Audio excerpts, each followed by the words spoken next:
April 14th Evening Devotional. From Grave to Glory.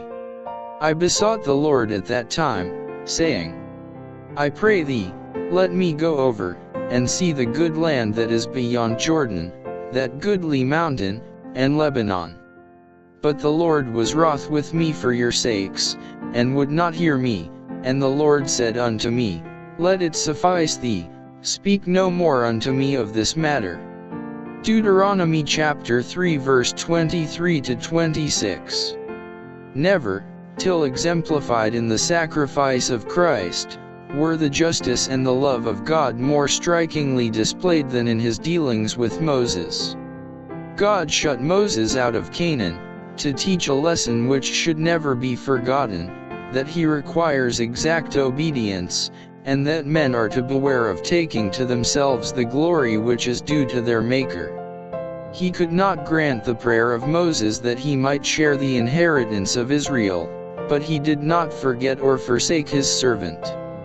The God of heaven understood the suffering that Moses had endured.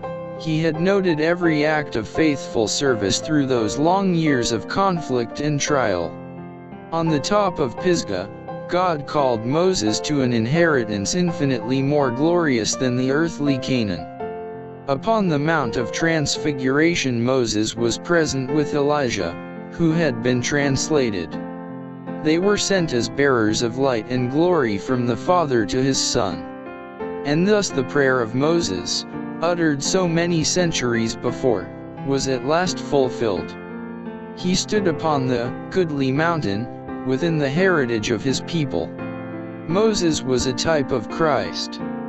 God saw fit to discipline Moses in the school of affliction and poverty before he could be prepared to lead the hosts of Israel to the earthly Canaan.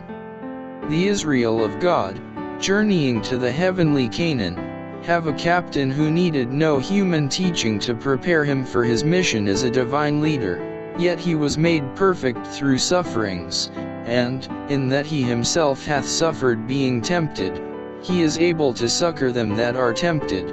Hebrews chapter 2 verse 10 and 18.